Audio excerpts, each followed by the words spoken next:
Greetings to all my fans, and welcome to another video.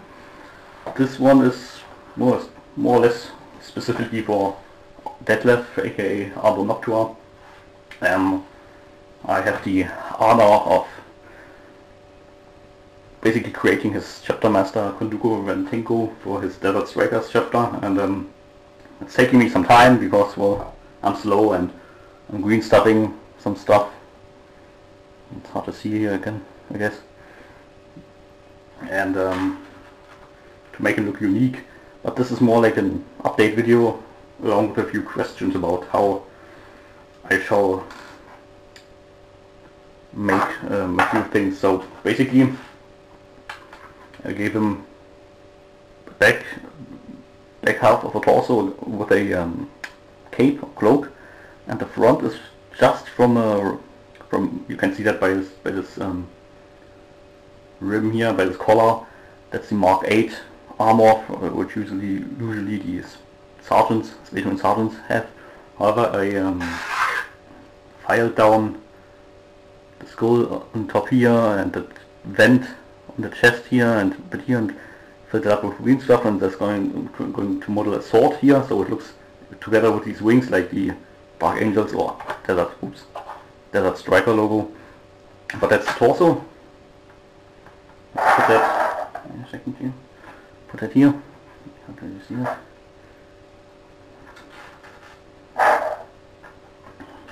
Well, I'm working on a banner as well, trying to get that Dark Angel wing on there, but I don't know, doesn't look too good. I'm gonna have to retry that. Well, grenades. Some details here and there. Here's a few parchments which probably go down here to where his loincloth is. Oh, here's a pistol, and well, yeah, some other detail like a large purity seal just going through the back of his backpack, which I'm green stuffing a bit too.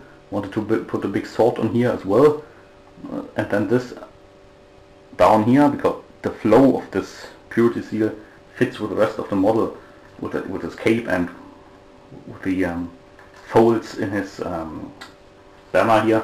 So still not done on this. As shoulder pads, I chose two that I once bought on eBay from the Forge World Red Scorpions. I filed down the scorpion symbol. Now we've got a nice rim. One has a tiny little skull here. The other one has a purity seal, so that should be some nice detail. As for the head, I would go with this one here. You know, commanders usually have a lot of additional sensors and stuff because they keep track on what all their squads are doing. They can change to the views of any of their sergeants and other squad members that all work. So I think these additional optics make sense. There's another one here which came with the, I believe, Devastator sprue, but I think that is just a bit too much. You decide which one head you want, one or two. I think this one is way too big, but as you wish. And the general pose I'm going for, I carved out the collar here a bit, because usually only heads without the helmet fit in here. Now, as you can see, a helmeted head works as well. And Detlef wanted a special weapon. He's using the rules of the Flesh Tearers chapter master Gabriel Zapp, you know, who has a large two-handed weapon.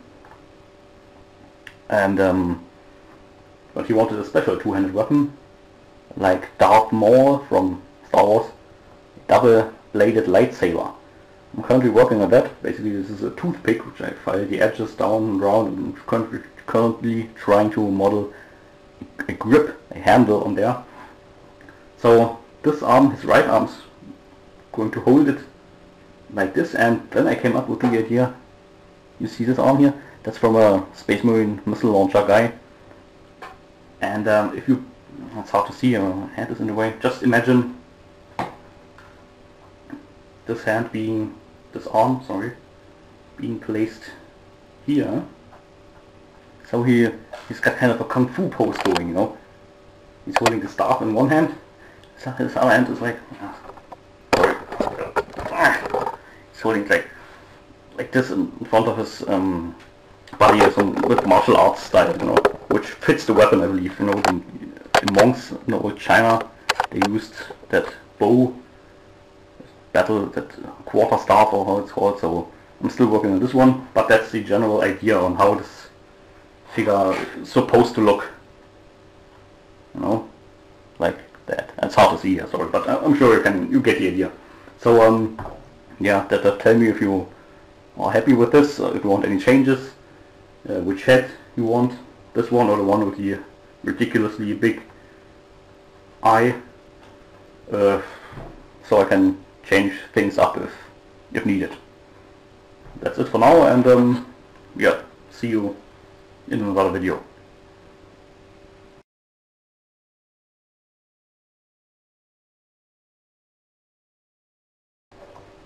Well, don't worry about him being defenseless, as long as he's not assembled. And you know, I've got a lot of orcs here, which could potentially harm him, but he's protected by my party carrier. He's fending them off, so again, don't worry, everything's good.